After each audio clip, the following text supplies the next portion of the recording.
오늘 본문은 물이 변하여 포도주가 되게 한 예수님이 공생애를 시작하시면서 처음으로 행하신 표적에 대한 이야기입니다.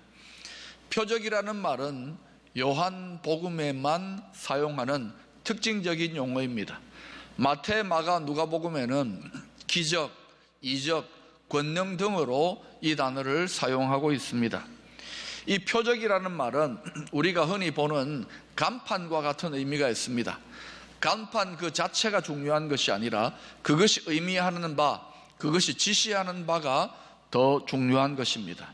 이 예수님의 첫 표적을 통하여 우리는 하나님께서 주시고자 하는 영적인 메시지, 그 영적인 의미를 파악하는 것이 중요합니다. 이 첫 표적의 목적이 무엇이냐? 11절에 그 대답이 나오는데, 예수께서 이 첫 표적을 갈릴리 가나에서 행하여 그의 영광을 나타내심에 제자들이 그를 믿으니라 그랬습니다. 이 첫 표적은 하나님의 영광을 나타내며 예수님의 제자들이 예수님이 하나님이 보내신 메시아라는 사실을 믿게 하기 위함이었습니다. 예수님이 처음 표적을 행하신 장소가 바로 갈릴리 가나의 혼인잔치집이었습니다. 예수님 당시에 이스라엘의 혼례 예법은 오늘날 우리들의 혼례 문화와는 아주 달랐습니다. 결혼을 약속하고 문서를 주고받은 다음에 6개월에서 1년이 지난 다음에 공식적으로 합방을 하고 살림을 차리게 됩니다. 때가 되면 신부를 데리고 오기 위하여 신랑과 그 친구들이 신부 집으로 갑니다. 주로 밤에 가기 때문에 신부는 등불을 켜놓고 신랑을 기다린다고 합니다. 우리가 마태복음 25장의 열처녀 비유를 보면 등불을 켜놓고 신랑을 기다리는 이야기가 나오지요. 바로 이와 같은 결혼 문화의 배경을 하고 있기 때문입니다. 밤에 신랑이 도착하면 신부 집에서 그 밤과 다음날 아침까지 간단한 잔치를 먼저 엽니다. 그리고 나서 신부를 데리고 와서 신랑 집에서 본격적인 잔치를 가지는데 짧게는 한 일주일 정도, 일주일도 얼마나 깁니까? 또 길게는 한 2주 정도까지 그렇게 잔치를 가진다고 합니다. 이스라엘 사람들은 마치 삶의 모든 순간순간들이 이 잔칫날을 위하여 존재하는 것처럼 좀 가난하고 못 살아도 아주 풍성하고 성대하게 잔치를 치렀다고 합니다. 성경학자들은 이 처음 표적이 바로 결혼식 잔치가 끝나갈 무렵에 있었을 것이라고 추정합니다. 왜냐하면 잔치의 첫 시작부터 포도주가 떨어질 리가 없기 때문입니다. 이스라엘 사람들은 유목민이기 때문에 양고기를 주식으로 먹었습니다. 그래서 이 양고기와 반드시 곁들이는 주된 음료가 포도주였습니다. 그래서 이 포도주는 음식 중에서 아주 중요한 비중을 차지하는 음식이었습니다. 포도주 맛이 좋고 품질이 고급이면은 야, 이 사람들 잔치 준비 잘했구나 그렇게 평가했고, 포도주가 시원찮으면은 잔치 준비가 소홀했다라고 그렇게 평가한 것입니다. 그런데 이런 중요한 포도주가 잔치집에서 뚝 떨어져 버렸습니다. 기분 좋게 먹고 마시고 한참 흥이 나는 그런 와중에 포도주가 떨어졌다고 생각해 보십시오. 손님들을 잔뜩 초청해 놓고 포도주가 없는 그런 상황, 이 잔치집의 주인은 심히 난감했을 것입니다. 이러한 문제를 알아차리고 예수님의 어머니 마리아가 예수님께 이 문제를 의논했습니다. 자, 메시아이신 예수님이 공생애를 시작하는데 이 잔치집에 포도주 떨어지는 정도의 일은 사사로운 일이거나 지극히 개인적인 일일 것입니다. 그런데도 마리아는 지난 30여 년간 아들 예수와 함께 생활했던 경험에 의하여서 어떤 문제든지 예수님께 들고 나아가면 해결될 수 있다는 믿음을 가지고 나아갔던 것입니다. 자, 여기서 우리가 깨달아야 될 것은 뭐냐? 믿음에 있어서 주제는 거창한 진리나 형이상학적인 그러한 구원이나 천국 이런 주제만이 아니라 사사로운 인생의 모든 주제들이 포함된다는 것입니다. 우리 가정의 문제나 개인의 문제나 또 국가의 문제, 이 사회의 문제, 어떤 문제들일지라도 하나님의 말씀 속에서 믿음으로 해결받을 수 있다는 신앙을 가져야 하겠습니다. 마리아는 어떤 문제든지 예수님께 들고 나아가면 해결할 수 있다는 단순하고도 소박한 믿음을 가지고 나아갔던 것입니다. 그런데 4절에 나타나는 이에 대한 예수님의 대답은 좀 오해를 불러일으킵니다. 여러분이 한번 읽어보실까요? 시작. 예수께서 이르시되 여자여 나와 무슨 상관이 있나이까? 내 때가 아직 이르지 아니하였나이다. 이 여자여라고 하는 번역은 들으면은 예수님 참 건방지다, 어머님한테 이렇게 무례한 말을 하다니 이렇게 오해할 수 있는데 이것은 번역상의 오해입니다. 이 여자여라고 하는 헬라어 단어 귀나이라는 것은 왕이 왕비를 높여서 호칭할 때 그렇게 부르는 말입니다. 다시 말하면 여성에게 이렇게 부르는 가장 높임말이 바로 귀나이, 여자여라는 말입니다.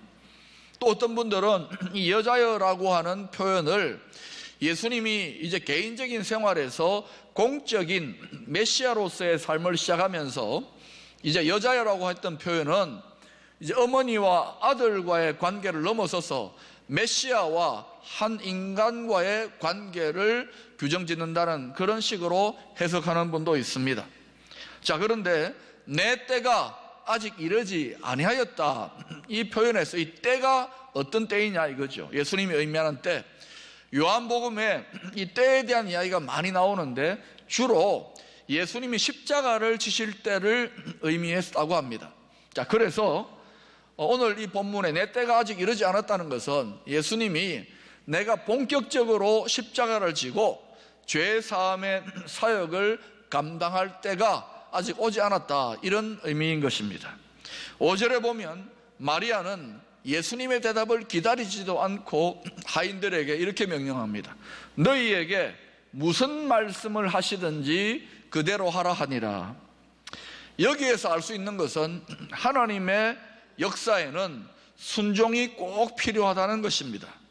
표적이라는 것은 하나님께서 베푸시는 직접적인 은혜, 특별한 은사에 해당되는 것입니다.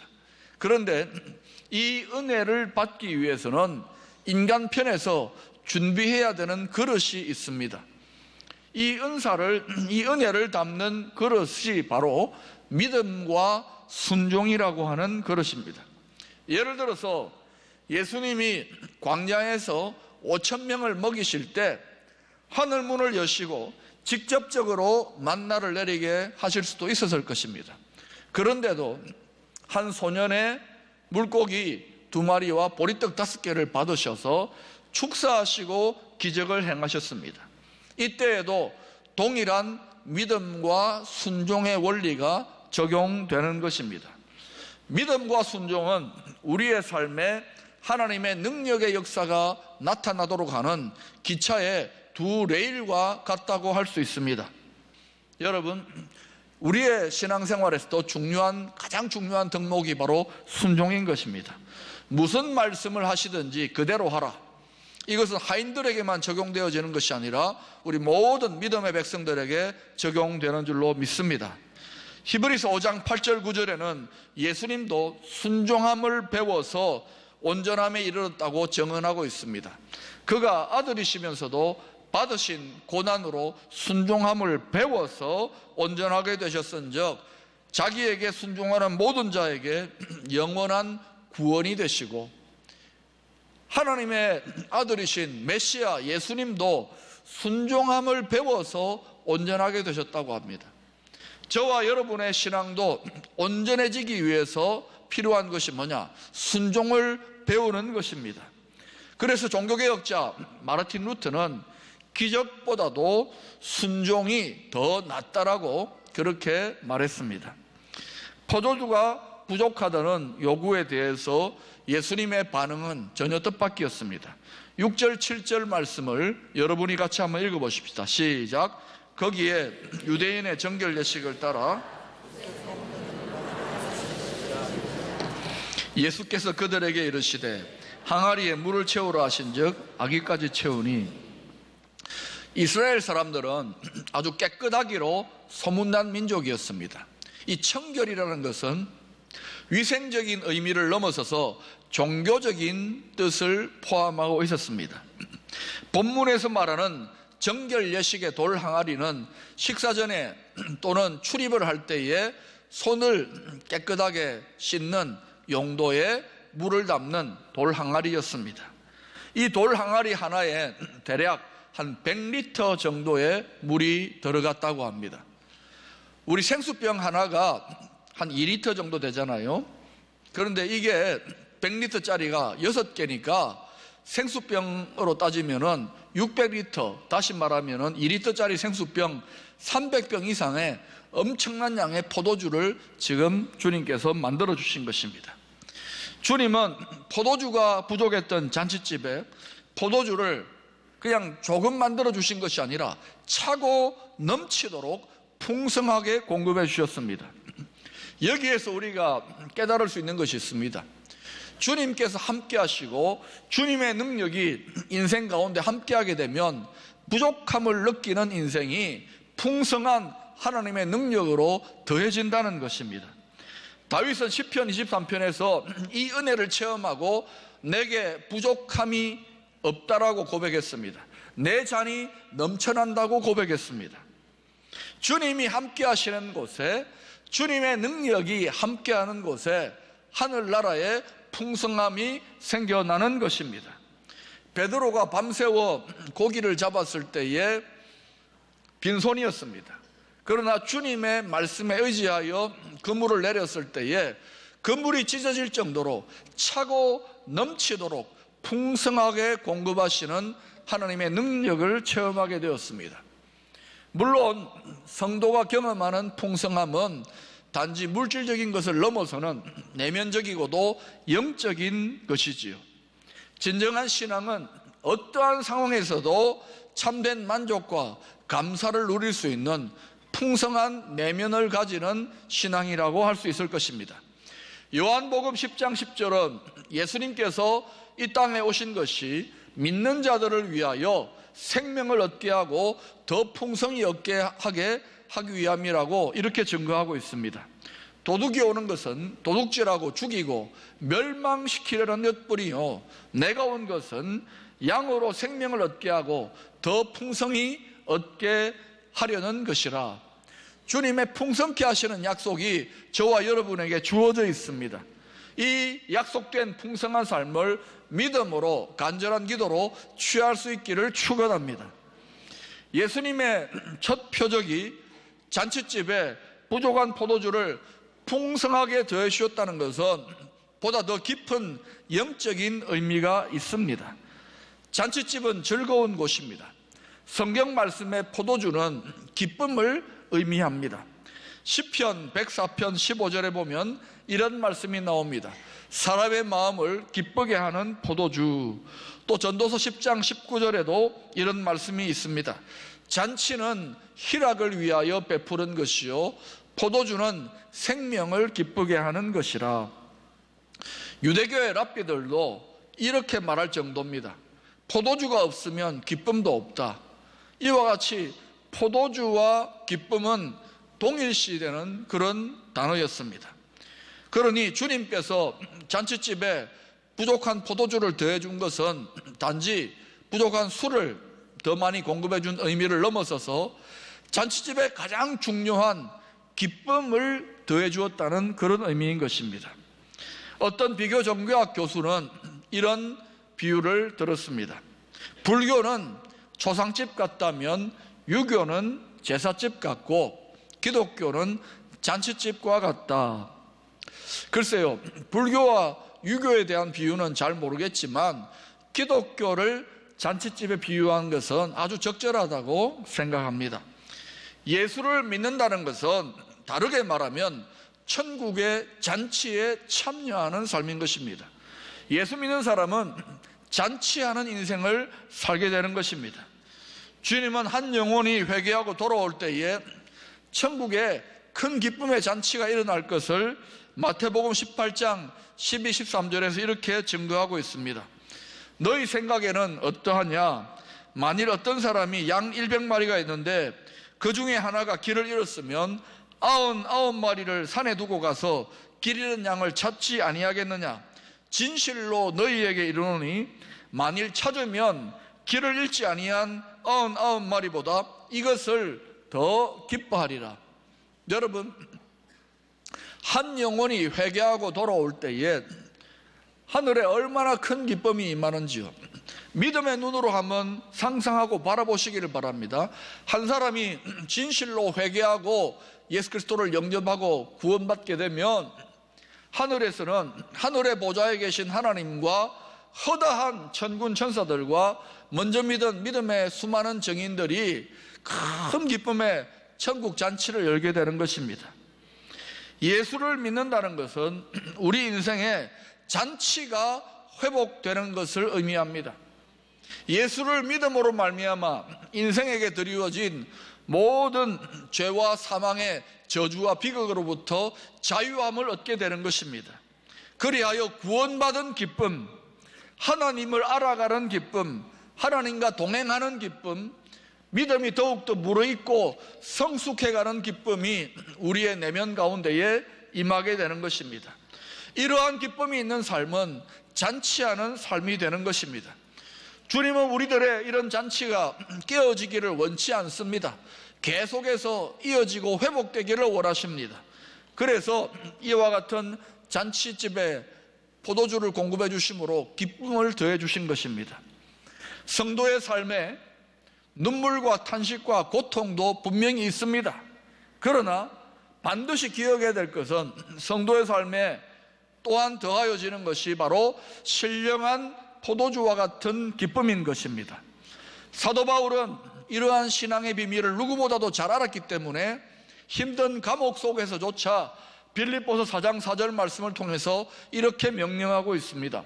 주 안에서 항상 기뻐하라. 내가 다시 말하노니 기뻐하라.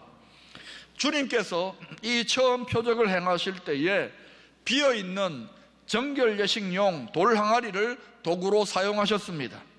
이것은 기쁨과 생명력을 잃어버린 유대교의 율법을 상징합니다. 그런데 바로 이 종교적인 껍데기만 남은 유대교 율법의 항아리에 주님께서 신령한 은혜의 포도주를 가득 채워주셨던 것입니다. 이 표적을 행하실 때 주님은 장차 십자가에서 자신이 흘리게 될 그 피를 생각하셨을 것입니다. 마태복음 26장 27절 28절에서 주님은 십자가를 지시기 전에 제자들과 마지막 만찬의 자리에서 포도주 잔을 드시고 그 잔을 나누어 주시면서 이렇게 말씀하셨습니다. 너희가 다 이것을 마시라. 이것은 죄 사함을 얻게 하려고 많은 사람을 위하여 흘리는 바 나의 피, 곧 언약의 피니라. 예수님께서는 자신이 우리의 죄 사함을 위하여 십자가에서 흘리게 될 그 보배로운 피와 이 포도주를 동일시 하신 것입니다. 그러므로 이제 우리 믿는 자들에게 포도주는 단지 술이라기보다는 바로 죄와 사망의 권세를 영원히 물리치신 영원한 구원의 언약의 표징이 되는 것입니다. 예수님의 공생애의 첫 표적이 바로 주님께서 이 땅에 오신 근본적인 사명, 죄와 사망을 물리치는 십자가에서 흘리실 보배로운 피의 사건을 의미하는 그런 표적을 행하신 것입니다. 주님께서 십자가에서 피 흘리심으로 깨어진 잔치집 같은 우리 인생에 기쁨의 포도주를 넘치도록 채워주신 것입니다. 오늘도 주님께서는 영원한 구원의 기쁨을 위한 잔치를 배설하시고 사람들을 초청하고 계십니다.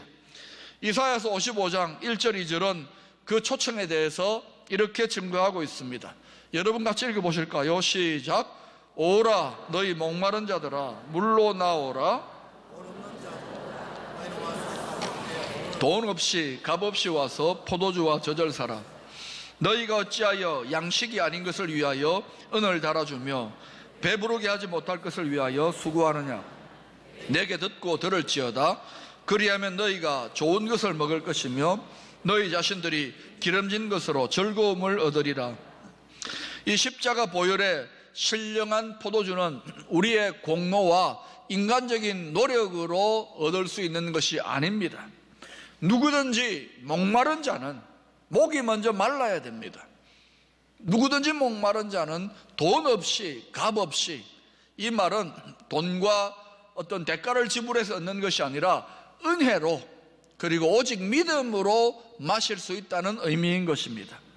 사랑하는 여러분, 세상 사람들은 고달프고 힘든 인생의 문제를 벗어버리고자, 잊어버리고자 술을 마셔서 기쁨을 취하고 위로를 받으려고 합니다. 그래서 얼마나 많은 사람들이 술을 즐깁니까? 그러나 여러분, 성도들에게는 바로 예수님의 십자가 보혈의 은혜, 신령한 포도주의 은혜가 있는 줄로 믿습니다. 값 없이 또 돈 없이 은혜와 믿음으로 간절한 기도로 이 신령한 음료인 주님의 십자가 보배로운 피의 은혜를 우리가 취할 수 있게 될 때에 우리의 심령에도 세상을 이길 수 있는 기쁨과 은혜가 임하게 될 줄로 믿습니다. 죄는 이 세상의 모든 불행의 근본적인 원인이 됩니다. 아담의 범죄로 인하여 죄가 이 세상에 들어옴으로 말미암아 이 세상에 죄의 고통과 죄의 저주가 임하게 된 것입니다. 주님은 십자가에서 친히 피 흘리셔서 신령한 포도주를 그를 믿는 자의 심령에 공급하여 주심으로 죄가 빼앗아간 모든 기쁨과 은혜와 축복을 다시금 회복하여 주신 것입니다. 그리하여 우리 인생으로 잔치집 같은 그러한 인생으로 회복시켜 주신 것입니다. 마태복음 25장의 열처녀 비유는 그리스도의 신부된 성도들이 장차 다시 오실 신랑 되신 예수님의 혼인을 기다리는 신부의 모습으로 표현하고 있습니다. 요한계시록 19장 9절은 신랑 되신 주님께서 다시 오실 때에 주님의 신부된 모든 성도들이 어린 양의 혼인잔치에 들어가게 될 것을 이렇게 증거하고 있습니다. 같이 읽어보실까요? 시작. 천사가 내게 말하기를 기록하라. 어린 양의 혼인잔치에 청함을 받은 자들은 복이 있도다 하고, 또 내게 말하되 이것은 하나님의 참되신 말씀이라 하기로. 유명한 복음주의 목회자 라일은 이렇게 말했습니다. 제자들처럼 이 표적을 믿는 자는 복되도다 하니라. 언젠가 그리스도께서 친히 신자들의 신랑이 되실 때 가나의 혼인잔치보다 더 큰 천국의 잔치가 열릴 것이다. 예수께서 큰 권능으로 다스리게 되실 때 더 큰 하늘의 영광이 나타나게 될 것이다. 그날에 어린 양의 혼인잔치에 초청을 받은 성도들은 복되도다. 아멘. 사랑하는 여러분, 지금 우리 모두는 주님의 신부들로서 이 땅에 다시 오게 될 신랑 되신 예수님과의 혼인을 기다리고 있는 중입니다.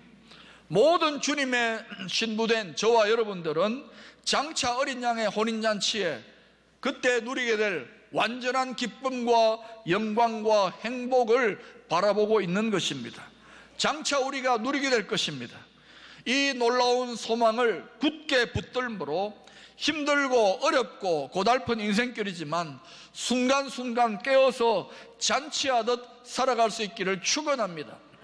세상 사람들은 다시 목마르고 다시 고달픈 세상의 술로 취해지지만 우리는 신령한 음료인 주님의 보배로운 피, 신령한 포도주로 인하여 흠뻑 마시고 취함으로 우리의 천국 복음을 자랑할 수 있어야 되겠습니다.